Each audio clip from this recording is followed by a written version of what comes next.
Assalamualaikum warahmatullahi wabarakatuh. Selamat sore pemirsa Sultan TV. Alhamdulillah pada sore hari ini kita bisa berjumpa kembali di acara Kurma Kuliah Ramadan bersama Sultan TV.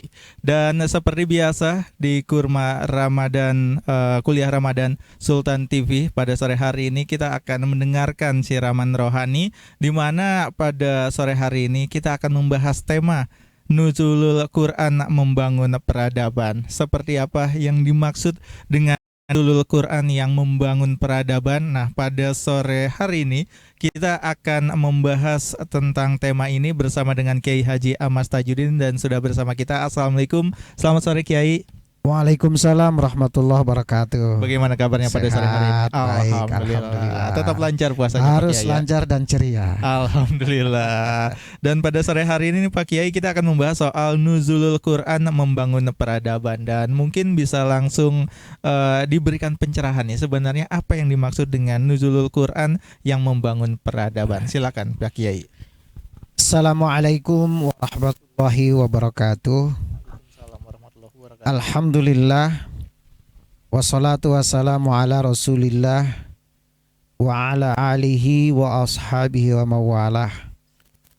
Asyhadu an la ilaha illallah wahdahu la syarikalah, wa asyhadu anna sayyidana wa nabiyyana Muhammadan abduhu wa rasuluhu la nabiyya ba'dah. Qala Allah ta'ala fi kitabihil karim, a'udzu billahi minasy syaithanir rajim. Syahrul Ramadan alladzi unzila fihil Qur'an hudal linnasi wa bayyinati minal huda wal furqan. Al-ayah. Pemirsa Sultan TV dimanapun berada, alhamdulillah sore ini kita dapat bertemu kembali di dalam acara Kurma Kuliah Ramadan yang insya Allah akan berlangsung terus sampai berakhirnya bulan Ramadan tahun ini. Dan pada sore ini kita akan membicarakan secara singkat tema Nuzulul Quran membangun peradaban. Mengapa demikian? Bulan Ramadan ini adalah bulan Al-Quran. Mengapa disebut bulan Al-Quran? Karena pada bulan Ramadan inilah Al-Quran diturunkan. Ayat Syahrul Ramadan alladzi unzila fihil Quran. Pada bulan Ramadan inilah di dalamnya Al-Quran diturunkan. Sehingga peristiwa penting para ulama mengidentifikasi kapan di bulan Ramadan itu Al-Quran mulai diturunkannya. Pendapat yang sangat sahih dan banyak diikuti serta tidak mengandung banyak kontroversial bahwa turunnya Al-Quran di bulan Ramadan itu pada tanggal 17 Ramadan. Sehingga seringkali kita memperingati peristiwa penting nuzulul Quran itu pada tanggal 17. Nah, kebetulan kita ini setengah bulan Ramadan dan kita perlu memahami apa yang dimaksud dengan nuzulul Quran. Dua kata dari kata nuzul dan Al-Quran. Kata nuzul dari anzala, ada unzila, dari mustaq yang sama. Memiliki pengertian secara sederhana, secara lafad, adalah bergeraknya sesuatu dari atas ke bawah. Itu pengertian dari kata nuzul itu sendiri. Bergeraknya sesuatu, benda atau barang, dari atas ke bawah. Nah, ini diterjemahkan yang seperti ini dengan tradisi bahasa Indonesia diartikan turun. Apakah nuzulul Quran dapat diartikan bergeraknya sesuatu dari atas ke bawah seperti bergeraknya benda di dunia ini, sehingga kita lazim menyebutnya, menerjemahkan kata nuzul dengan turun? Boleh jadi pengertian itu iya, tetapi yang dimaksud dalam perspektif tafsir dari para ahli tentang kata nuzul itu berbeda-beda. Bahkan Imam Az-Zarqani misalnya di dalam kitabnya Al-Irfan, kitab tafsir, menyatakan bahwa pengertian nuzul yang dimaksud jika diartikan turunnya Al-Quran dari atas ke bawah seperti turunnya suatu benda dari atas ke bawah, benda dunia, bergeraknya benda dari atas ke bawah disebut turun, ini tidak bisa disamakan dengan turunnya Al-Quran dari atas ke bawah. Imam Az-Zarqani ini menjelaskan secara lengkap bahwa kalau yang dimaksud Al-Quran itu turun dari atas ke bawah bertentangan dengan prinsip-prinsip laisa kamislihi syai'un, tentang keberadaan Allah ada di mana secara physically, ya. Oleh karena itu lebih aman, kata Imam Az-Zarqani dalam Al-Irfan fi Ulumil Quran kitabnya, tidak menerjemahkan dan memaknai kata nuzul bagi Al-Quran adalah sama seperti bergeraknya barang dunia dari atas ke bawah. Kenapa? Karena kalau itu terjadi, maka tentu pengertiannya adalah Al-Quran, kalamullah, posisinya diketahui Allah ada di atas dan turun ke bawah seperti turunnya benda-benda dunia dari atas ke bawah, sehingga terjemahannya menjadi turun. Nah, Az-Zarqani tidak sependapat dengan kalimat nuzul diterjemahkan dan makna seperti itu. Mengapa? Karena Allah sebagai produsen Quran, firman Allah, kita menyebut kalamullah, posisi Allah di atas aras itu tidak menunjukkan pada posisi sebuah tempat secara fisik. Dan argumen lain yang dibangun ketika Al-Quran turun, wahyu Al-Quran diturunkan oleh malaikat Jibril kepada Nabi Muhammad SAW atas perintah Allah, itu tidak selalu berada dari atas. Nabi seringkali cerita bahwa baru saja saya menerima wahyu, dan itu diterima oleh Rasul, bisa saja datang dari atas di bawah malaikat Jibril, atau malaikat Jibril datangnya dari samping, atau datangnya dari belakang, dari depan, dari kanan, mungkin juga dari bawah. Dan kata Az-Zarqani, juga Al-Quran diterima oleh Nabi melalui malaikat Jibril sebagai pembawa wahyu, itu terkadang bagaikan suara rintisan angin yang tidak dapat teridentifikasi angin ini datang dari arah mana. Dan ini riwayat-riwayat ini sangat sahih. Nah, oleh karena itu kata Az-Zarqani, menerjemahkan Quran turun, nuzul, dari atas ke bawah dalam pengertian seperti barang dunia dari atas ke bawah turun disebut turun, bagi Al-Quran ini tidak cocok diterjemahkan seperti itu. Karena faktanya Al-Quran seperti disebutkan tadi, bisa dari atas, bisa dari samping, bisa dari belakang, bisa dari depan.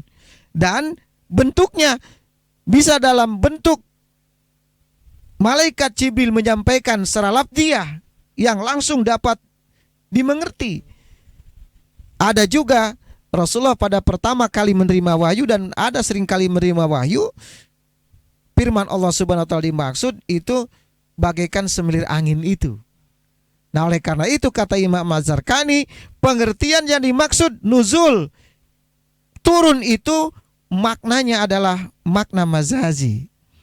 Artinya Az-Zarqani ingin menjelaskan bahwa betul Al-Quran turun dari yang atas, bukan menunjukkan fisik tempat, turun kepada bawahan. Dan kalau sudah atasan dan bawahan, atasannya adalah Allah, kemudian bawahannya adalah Rasulullah. Maka dimanapun posisi tempat dan keberadaannya, tetap Al-Quran dinyatakan turun dari atas ke bawah. Artinya turun dari Allah. Kemudian Allah menurunkan wahyu. Maksud saya, diturunkan kepada siapa? Diturunkan kepada Nabi Muhammad SAW. Nah, inilah oleh karena itu pengertian dan makna mazazi ini kata Imam Az-Zarqani, jauh lebih aman ketimbang menerjemahkan kata nuzul bagi Al-Quran dalam makna yang lain. Nah, kemudian kita ambil contoh ketika seseorang misalnya kepala kantor lah, kira-kira begitu. Ini ilustrasi untuk memahami makna lebih jelas. Gedungnya lantai 10 atau 10 lantai. Pimpinannya, bos-bosnya, kepala kantornya bisa saja di lantai 1. Sementara lantai 2, 3, dan 4 itu adalah bawahannya, karyawan yang lain atau pegawai yang lain. Sekalipun pegawainya tinggal di lantai 3, lantai 10 dia bekerja, dia akan mengatakan sesuai perintah atasan, saya harus melakukan A, saya harus melakukan B. Kata-kata atasan di situ tidak menunjukkan lokasi fisik bahwa atasannya itu ada di lantai 11 di atas dia. Padahal kepalanya ada di lantai 1. Secara fisik lantainya ada di bawah lantai 2 dan 3. Itu artinya siapapun yang di lantai 2 dan 3 bisa menyebut ke bawah adalah bawahan. Tapi ternyata karena penghuni yang di bawahnya adalah atasan, tetap dimanapun dia berada disebut atasan. Nah, pun demikian Al-Quran ketika diturunkan dari arah manapun, ketika datang kepada Nabi sebagai penerima wahyu oleh malaikat Jibril dibawakan, mau dari bawah datangnya, mau dari samping datangnya, mau dari depan, mau dari belakang datangnya, tetap dalam posisi Quran datang nuzul dari atas ke bawah. Itu yang dimaksud. Nah, lalu apa kepentingan atau makna lain dari nuzulul Quran? Allah menurunkan Al-Quran kepada Nabi Muhammad Sallallahu Alaihi Wasallam melalui malaikat Jibril. Untuk apa? Di situ disebutkan alladzi unzila fihil Quran, yang menurunkan di dalamnya, yang diturunkan di dalamnya Al-Quran. Untuk apa? Hudalin nasi, untuk menjadi petunjuk bagi manusia.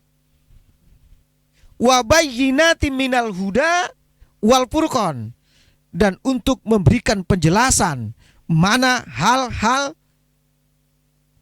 yang baik dan mana hal-hal yang buruk, mana yang diperintahkan, mana yang dilarang, mana amar ma'ruf, mana nahi munkar, antara baik dan buruk. Itulah Al-Quran fungsinya diturunkan kepada siapa? Menggunakan kata linnas, untuk manusia.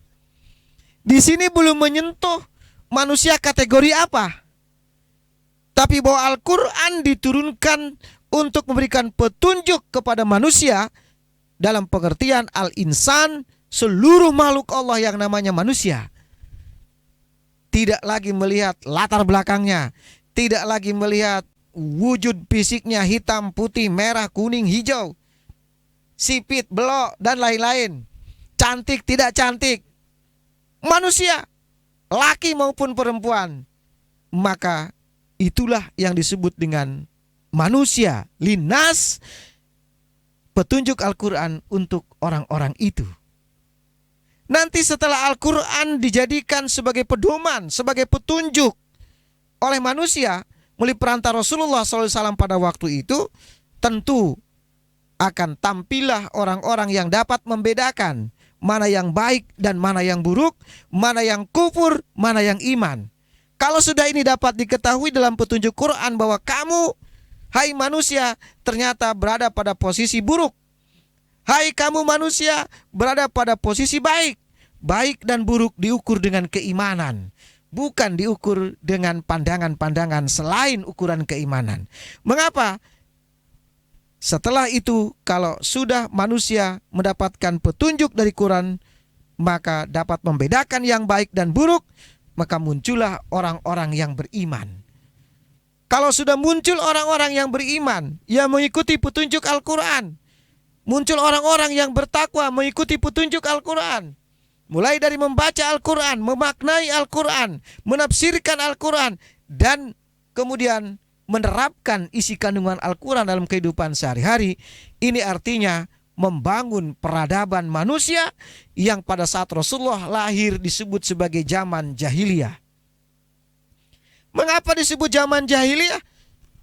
Rasulullah sebelum lahir, maksud saya Rasulullah sebelum dilahirkan, dan Rasulullah sampai diangkat menjadi Nabi dan Rasul, zaman itu disebut dengan zaman jahiliyah. Kenapa? Siapa kuat, siapa yang menang. Siapa yang punya picis, dialah yang jadi pemenang. Sapa be calone lake picis udah dipilih. Ini jahiliyah. Punya anak, malu, dibunuhin. Ini kan luar biasa kejahilian pada waktu jahil. Ada yang malu punya anak perempuan, ada yang malu punya anak laki, dibunuhin. Ini persoalan-persoalan. Kemudian di tengah-tengah jazirah Arabia, siapa yang kuat? Dia akan memenangkan pertarungan apapun. Siapa yang jago? Yang lemah pasti berkeleh-keleh. Nah, oleh karena itu, jahiliyah ini ketika Rasul diutus menjadi Nabi dan Rasul, dan Al-Quran turun kepada Nabi untuk berikan petunjuk kepada umat manusia, Nabi menyatakan, innama bu'itu liutammima makarimal akhlak. Aku, kata Rasulullah, diutus ke muka bumi ini untuk menyempurnakan akhlak. Akhlak yang mana? Akhlak jahiliyah tadi. Rasulullah tampil merubah dan memberikan contoh bagaimana berakhlak yang baik. Laqad kana lakum fi Rasulillahi uswatun hasanah. Di dalam diri Nabi itu seluruhnya, ucapannya, tindakannya, perbuatannya, senyumnya, cara pandangnya adalah uswatun hasanah, contoh teladan bagi umat manusia yang memang menjadi tugas Nabi, menjadi tugas Rasul untuk menyempurnakan akhlak dimaksud. Lalu ketika orang mengatakan, beritahukanlah kepada kami akhlak Rasulullah yang terbaik, dan di manakah akhlak itu berada? Akhlak Rasulullah itulah Al-Quran. Rasulullah mulai membangun peradaban di Mekah. Rasulullah mulai berdakwah di Mekah 13 tahun lamanya. Istilah sekarang, mensosialisasikan Al-Quran kepada masyarakat kota Mekah 13 tahun dengan segala kekurangan kelebihan yang ada. Dan akhirnya Rasulullah berhijrah ke Madinah dan menyebarkan, mendakwahkan Al-Quran di Madinah selama kurang lebih 10 tahun. Dan kita kenal dalam sejarah Rasulullah membangun peradaban sepanjang dia hidup menjadi Nabi dan Rasul 23 tahun lamanya Mekah dan Madinah.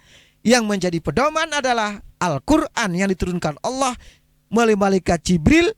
Dan ayat-ayat Al-Quran ini kita kupas pada waktu yang akan datang, ayat per ayat mana saja yang membangun peradaban manusia secara utuh. Dan kalau digeneralisasi Quran secara global, ada yang bersifat peringatan, ada yang bersifat hukum, ada yang bersifat anjuran, ada yang bersifat kabar berita, dan itu semua terinci seluruh dalam Al-Quran untuk dijadikan pedoman membangun peradaban kehidupan kita manusia kelak. Dan kalau sudah peradaban terbangun, mengikuti Al-Quran semua, jangankan melaksanakan isi kandungan Al-Quran, membacanya saja sudah dapat membawa kepada kebaikan dan keberuntungan. Itulah yang kami maksud dengan nuzulul Quran, membangun peradaban. Jadi seperti itu, dimana seperti yang kita tahu Al-Quran ini adalah pedoman umat muslim dan juga sebenarnya pedoman untuk seluruh umat manusia supaya kehidupan kita menjadi lebih baik lagi. Dan mungkin setelah kita benar-benar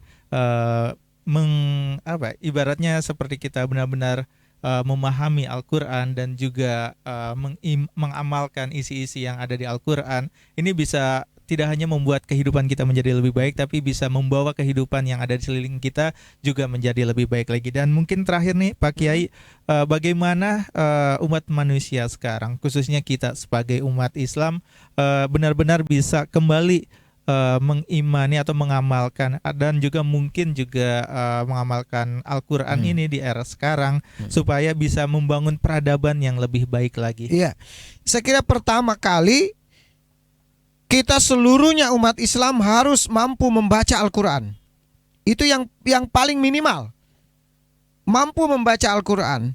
Lalu naik kelas, setelah mampu membaca Al-Quran, dapat menerjemahkannya. Setelah dapat menerjemahkannya, naik kelas lagi menjadi memaknainya atau tafsirkan maknanya apa. Setelah tafsir dan makna dapat dikuasai, maka tentu naik kelas lagi mengamalkan apa yang ada di dalam Al-Quran. Dan ini butuh proses. Bagaimana kalau tidak terjadi? Ini persoalannya. Yang dimaksud, tidak seluruhnya umat Islam dapat membacanya. Tidak seluruh umat Islam dapat memahami, menerjemahkannya. Tidak dapat seluruh umat Islam dapat menafsirkan, apalagi mengerjakan seluruh apa yang ada dalam Quran dalam kehidupan sehari-hari. Maka tentu bagi pemula, kuasai dulu Al-Quran, ilmu-ilmu Al-Qurannya, ulumul Qurannya, nahu, sorob, minimalis itu. Kalau itu sudah dapat dikuasai, tafsirnya, kemudian ma'aninya, balaghahnya kita kuasain itu, dan kita memahami betul, maka tentu kita akan sukses dapat melaksanakan secara baik isi kandungan Al-Quran. Bagi yang belum, ikuti para ahli Al-Quran. Dan jangan lupa, mengikuti ahli Al-Quran pun harus dalam keadaan yang sangat selektif. Ya, selektif yang dimaksud, saya katakan tadi, baru hafal 1 ayat atau 2 ayat saja, misalnya, itu sudah menjadi rujukan bagi banyak orang. Tentu itu baik-baik saja, tetapi potensi kekeliruannya kalau tidak menguasai sangat besar. Waspadalah. Oleh itu Allah dan Rasulnya mensinyalir banyak sekali orang yang Al-Quran itu dihafal hanya sampai dengan tenggorokan saja, tapi dia tidak sampai dapat mengalir di dalam darah tubuh secara total, apalagi mengerjakannya. Demikian. Oke, dan mungkin terakhir kesimpulannya dari pembahasan kita pada sore hari ini terkait nuzulul Quran, membangun peradaban. Silakan Pak Kiai. Baik. Al-Quran tidak akan pernah menjerumuskan siapapun bagi yang membaca, memahami, dan dapat mempraktekannya dalam kehidupan sehari-hari. Dengan Al-Quran, mencontoh Nabi dalam berbagai klasifikasinya, adalah peradaban yang kita cita-citakan. Apakah itu?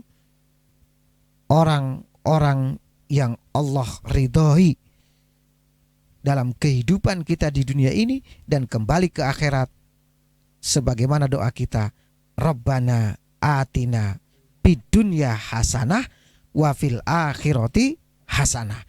Peradaban tertinggi di dunia mendapatkan kebaikan, dan di akhirat pun kita mendapatkan kebaikan. Dan itu semua maq'adahum fil jannati ma'a Rasulillahi sallallahu alaihi wasallam. Insyaallah kita semua ridho oleh Allah masuk di dalam surganya yang telah disediakan. Amin ya rabbal Demikian. alamin. Terima kasih Pak Kiai untuk siraman rohaninya pada sore hari ini. Mudah-mudahan dari Amin. pembahasan kita pada sore hari ini, kita jadi lebih tergerak lagi untuk kembali membaca Al-Quran, kembali memahami Al-Quran, dan insya Allah bisa mengamalkan semua yang ada di dalam Al-Quran. Mudah-mudahan seperti itu. Sekali lagi terima kasih Pak Baik, Kiai terima kasih Ahmad sama. Tajudin, dan mudah-mudahan kita bisa berjumpa lagi di lain waktu dengan Insya Allah. pembahasan lainnya. Dan itu dia pemirsa Sultan TV, pembahasan kita pada sore hari ini di kuliah Ramadan Kurma bersama Sultan TV, dan kita akan berjumpa lagi di Kurma edisi selanjutnya. Akhir kata saya Bian Oktario bersama kerabat kerja yang bertugas harus undur diri. Akhir kata wassalamualaikum warahmatullahi wabarakatuh dan sampai Waalaikumsalam jumpa. warahmatullahi wabarakatuh.